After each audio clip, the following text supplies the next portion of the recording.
Welcome to the Sports Marketing Machine Podcast. I'm your host, Jeremy Neiser, episode 100. That definitely deserves some celebration. Most importantly, though, I just want to appreciate everyone who tunes in, either episode 1 or 3 or 5 of them, however many you've listened to. It means the world to me, and hopefully you've taken a tip, a strategy, a tactic, maybe even some thoughts from some of the folks I've interviewed to be able to implement to help you sell more tickets. That's why this podcast is here, just to help you grow your fan base and sell more tickets. Okay, on to today's episode.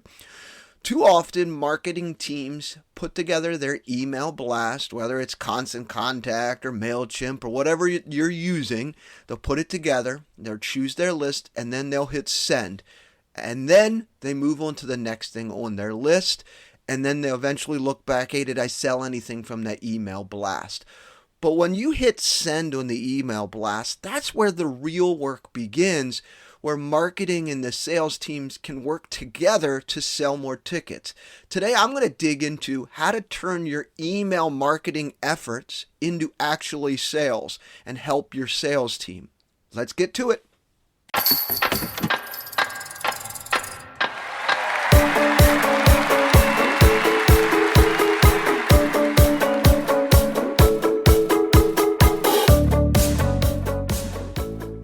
Welcome to the Sports Marketing Machine Podcast, the show that helps those working in sports level up your marketing so you sell more tickets, increase merchandise sales, grow your fan base, and have a blast while you're doing it. I'm your host, Jeremy Neiser. Today we're talking about sending your email blasts and the next step after that.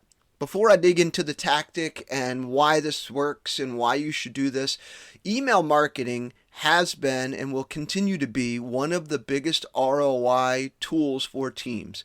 On average, and it's lots of reports out there, it's 30 to 1. So for every $1 you spend, you're making about $30 back in return on your investment there. So email marketing continues to be one of the top ticket selling tools for teams across the platform, across sports, from majors to minors to independent to college to everywhere, right? So we're all on the same page. Email marketing absolutely belongs to be part of your marketing mix and how you use it.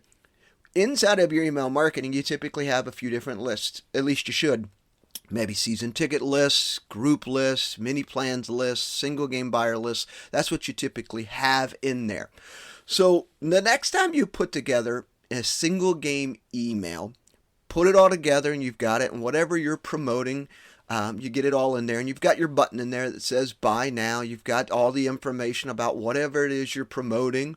You've got that in there, and then you go in, you hit, you choose your list, and then you hit send. Your next step in the next day or two, here's what I want you to do. Go back to that email list and look at all of the folks that opened it, and then go down and look at all of the folks that hit the buy now button. When you take a look at the folks who hit the buy now button, they are remotely interested. Some of those probably went over to your website and probably purchased whatever it is that you were promoting, and some of which clicked it but did not buy. I want you to download that list of those folks that clicked that buy now button, or whatever your call to action button is. Download that list, because those folks were genuinely interested. We as consumers, we're distracted. Our phones are dinging from notifications. There's people at the door. Maybe someone asks you a question while you're there at work, or whatever it may be. We are distracted all of the time. So oftentimes we can't finish out what we were working on. I mean, I can't tell you how many things I have in my Amazon cart that I haven't hit go, and Amazon's really good about following back up with me. So my point with this one is, you've got that list, all of those folks that hit the buy now button. I want you to take it on over to your ticket sales team and give it to them, because what they should be doing is following up with all of these folks to hit the buy now button. There's a reason why they didn't buy now. They didn't buy it right then and there. They may have been distracted, had a technical issue. Maybe they needed more information. Sometimes these fans just need a little bit of a nudge. So here's what we're going to do with that list. You've got the list. It's got first names. It's got last names. It's got email addresses. Ticket sales team could definitely take that list, look it up in their CRM, look it up in the ticketing software.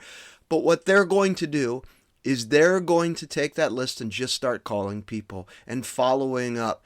Hey, Tim, we sent out an email about our 5-game plan. Just want to make sure you got it. See if we can answer any questions.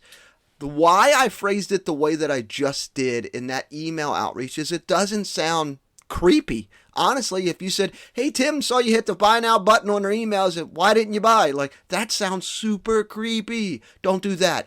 The idea is just to follow up to make sure they got it and see if we can answer any questions. There's a reason why they hit the buy now button, but they did not buy it.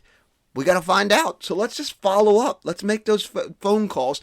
Typically 24 hours after the email blast goes out. It is great for you to be able to give that list to the ticket sales team, for them to be able to dig into it, start making some phone calls, because this is a warm list of people that are generally interested. The second layer of that is the people who have opened up the email multiple times. They've opened it up a couple different times, and maybe they didn't click the buy now. They were kind of looking through it. Maybe they were kind of curious about it, but that's another list you could give them as well. But the buy now list is probably the warmest list that you can give them from the email that you send out. The multiple open list, the people who have opened it multiple times, that's an okay list to give them, but for the most part, I would definitely give them the folks that hit the buy now button and tell them, go ahead and start calling these folks and checking in with them, see if they had any questions at all. When you do that, you're going to sell more ticket plans that way.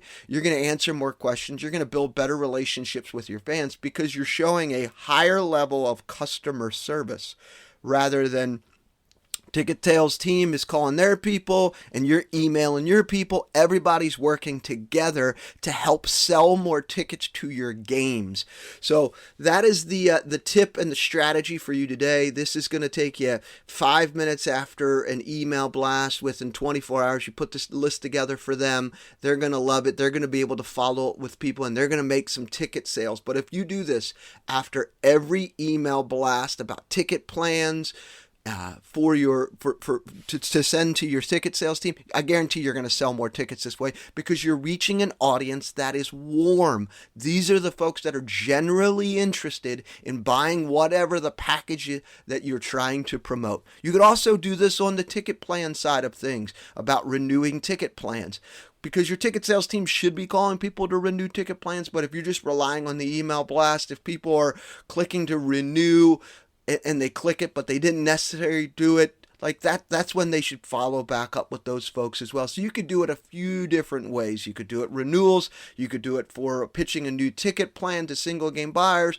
You could do it for season ticket holders. You could do it for group outings. You could do it for a lot of different things, but it definitely gives you an opportunity to reach out to some folks. One additional idea here to get a little bit more creative inside your email is, when was the last time you promoted group ticket plans to single game buyers? Oftentimes, teams are only promoting ticket plans and promotions to single game buyers, but you just never know who's inside that single game buyer list. So if you had something in there that promoted about birthday party packages or a group outing or company picnics, and there was an interest form that they could click and fill out the interest form, that would be great as well, because now you're segmenting your list of people that might be interested in booking a birthday party or a company picnic or what have you. But I'm taking us off of a tangent here, but my point is the sales cycle doesn't stop with the email blast when you hit send. That's just the beginning part of this.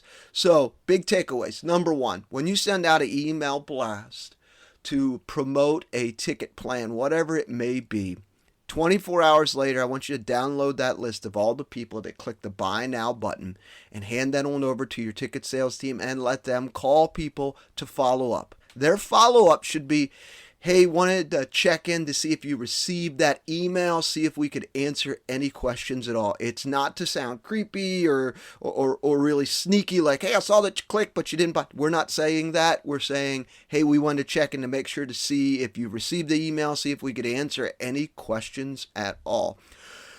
All right, that's it for episode 100 of the Sports Marketing Machine podcast. Whether you've listened to one episode or all of them, I just appreciate you. If you found this episode helpful, please take a moment to share a positive rating and a review. It would mean the world to me on Apple and Spotify, but more importantly, it would help get this podcast in front of people who are just like you, people trying to sell more tickets and grow their fan base. Until next time.